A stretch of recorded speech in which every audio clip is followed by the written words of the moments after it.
大家好，我係 Wave Win 啊。今次想講下我喺度一路用緊嘅一個好簡單直接嘅股票投資賺錢嘅方法。喺開始之前呢，我就想講下我哋需要嘅知識同工具。第一樣嘢需要嘅呢，就係對股票嘅基本知識，簡單嘅譬如點落價啊、止賺啊、止蝕啊呢啲咁，你都要清楚先可以開始投資嘅。第二樣嘢呢，就係睇基本嘅股票圖表啊，日線圖。咁用免費嘅 Yahoo 財經嘅圖表都已經可以噶啦。咁如果你唔識睇嘅呢，唔緊要，其實都幾易學。我會揾一集呢，介紹點樣用Yahoo 嘅財經嘅圖表。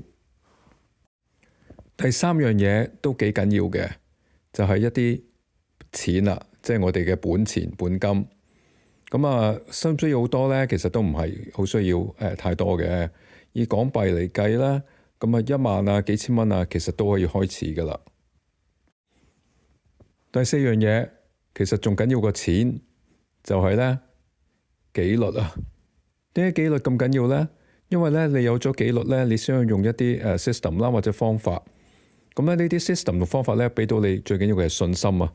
你冇信心嘅話呢，你投資股票啊，好容易個倉啊、個市啊上上落落啊，咁你又唔敢買啦，又會俾人嚇走啦。有機會嘅時候啊，你又會猶豫喺度諗，究竟買唔買得啦？好驚啊！係咪見底啦？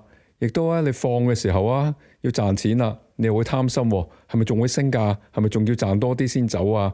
而家走會唔會賺少咗㗎？你其實同人傾偈，你要知呢啲都係常見投資股票呢嘅心態。我哋用呢個方法呢，就係呢將投資呢作為投機投資，就唔係賭錢啊。記住呢，我哋投資投機嘅方法呢，要同紀律跟方法做嘢，就唔可以感情用事，千祈唔好呢俾恐懼同貪婪影響到我哋嘅投資決定。大致上有咗呢啲前設之後呢，我哋就可以開始用呢個方法去投資去賺錢啦。點樣用嘅呢個方法？向下一條片呢，我就會解釋下究竟呢個方法嘅究竟有咩根基啦，根據啲咩嘅呢計算出嚟嘅呢？簡簡單單，其實大家都可以用呢個方法去賺到錢嘅，喺股票嗰度。